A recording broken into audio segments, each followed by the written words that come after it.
Okay, Fire Chief's report.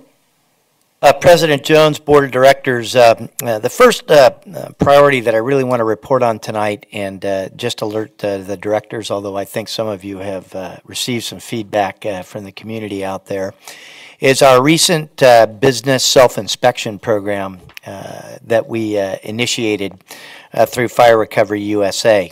And there's been a lot of questions in regards to how we came up with our fee schedule and that for the fire life safety inspections of businesses.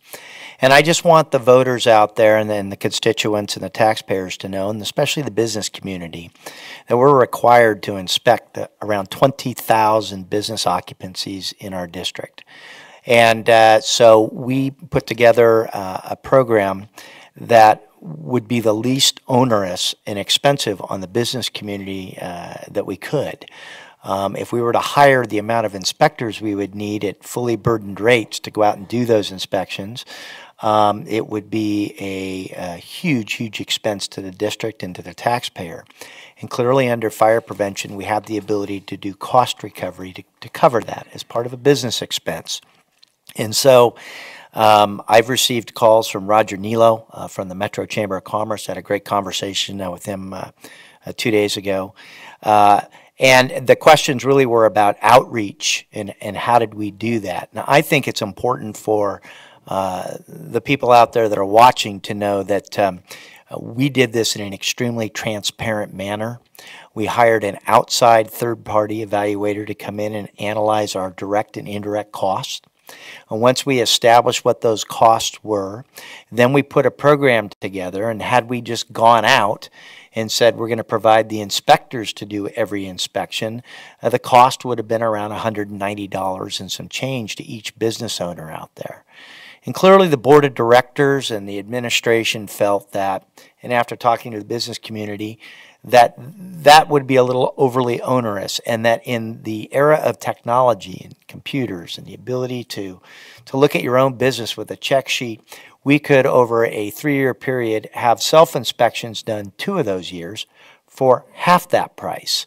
And in the 3rd year, we would send a uniformed inspector out to actually conduct the more expensive one. And what this has done is this saves the business owner about 1/3 over a 3-year period of what the cost would be.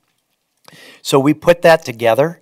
I want to reiterate to the public out there if they're watching, we went and met with the Chambers of Commerce in the cities that we represent, Rancho Cordova and Citrus Heights. We met with the city councils of Rancho Cordova and Citrus Heights.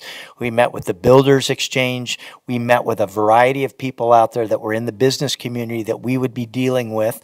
We did not deal with the Metro Chamber, simply from the fact that it's a regional organization, that we're a sliver of what they represent, and we're a sliver of a county, although we're pretty large, and they represent all the surrounding counties as well, Yolo and Placer and El Dorado. So we met with all those stakeholder groups first before we ever brought this to the board of directors. And once we had done that and we had gained consensus on what we thought would be reasonable, that's when we went ahead and, of course, it was voted on in open public session, and we initiated it. And I think the consternation out there is that, and this is hard to admit, but we weren't necessarily doing our job in inspecting these occupancies. A majority of them were not being inspected. And that's letting down the business community. It's a fact that 80% of businesses, if they suffer a major fire, don't reopen. And we should have been in there, and we weren't taking care of what we needed to do. The board recognized this, the administration recognized this, and we had to fix it. And so we're required to do those inspections. We're out there, we're doing those inspections, and so for the first time, they're actually receiving a bill. And you can imagine that it's a shock to them that they're being billed for this. And as I explained to Mr. Nilo from the Metro Chamber, is that at the end of the day, this is something that has to be done. We don't have the staffing level to put on there. It would be a burden to the taxpayer to do that. And so we did what was appropriate and what was reasonable. And at the end of the day, we've had people call, some of them out of clarification. You can get on the Sac Metro website. It gives you very, very specific instructions on what we're doing. And we are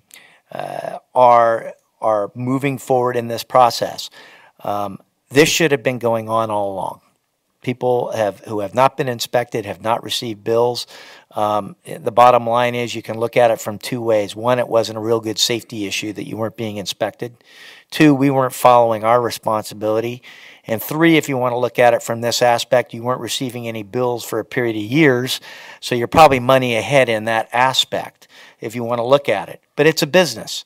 And the public wants us to run our organizations more like a business every day, and they're right to demand that. The Chamber's right to expect us to do that. And you've seen business decisions made every week when we get together on here where we're streamlining. It's not that public largesse. It's about how do we efficiently operate as a district and go out there and do that. And in the end, it's about the business owner's safety, it's about their livelihood, and it's about the citizens that are going to occupy those businesses' safety. And so we take it very seriously.